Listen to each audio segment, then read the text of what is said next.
So the original vision of the web was an open and universal read-write space for information. But right now, its future is at risk.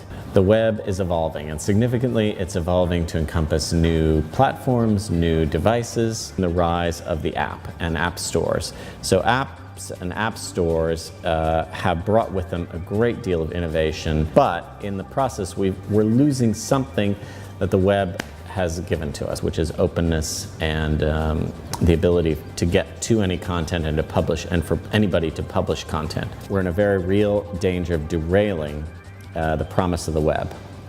So we need to have an open discussion about its future.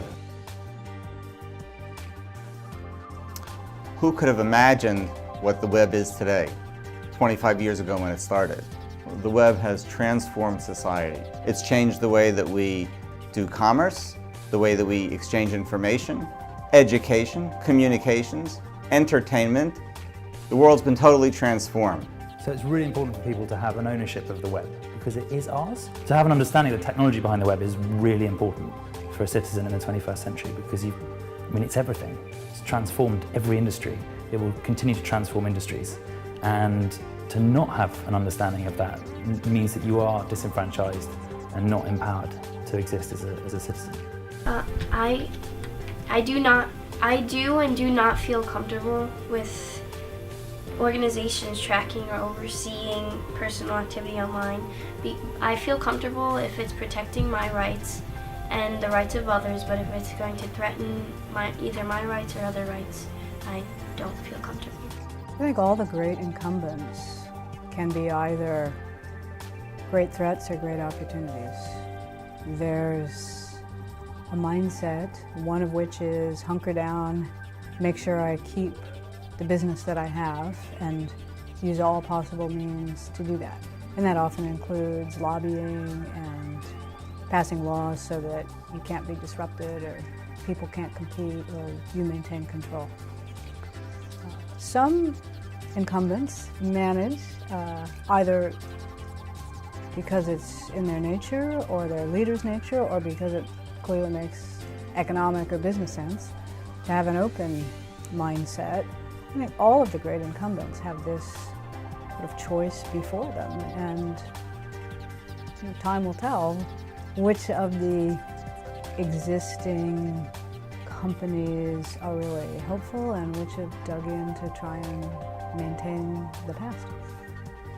Historically, when there's a great infrastructure out there, companies have tried to find ways to get advantages, and sometimes they look for advantages by closing up parts of the web, by trying to own parts of the web.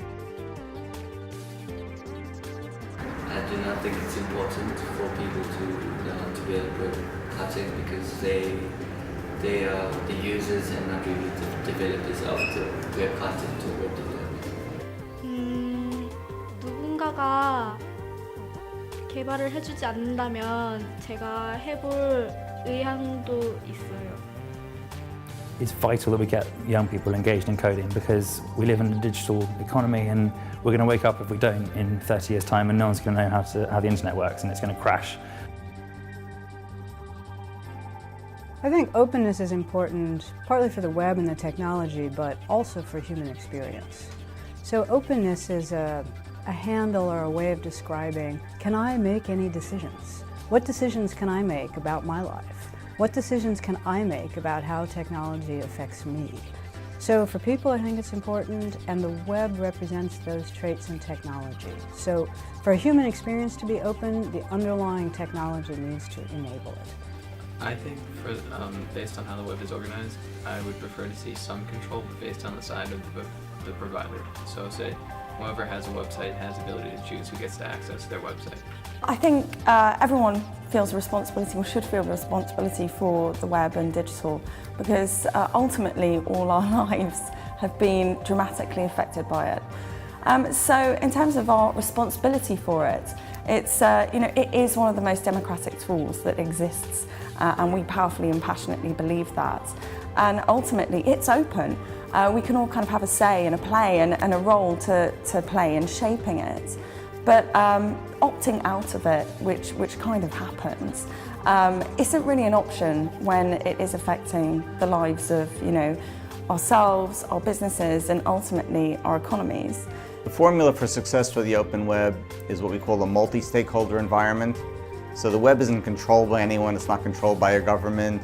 Governments influence the direction, companies, think tanks, research universities, everyone works together on the future of the web.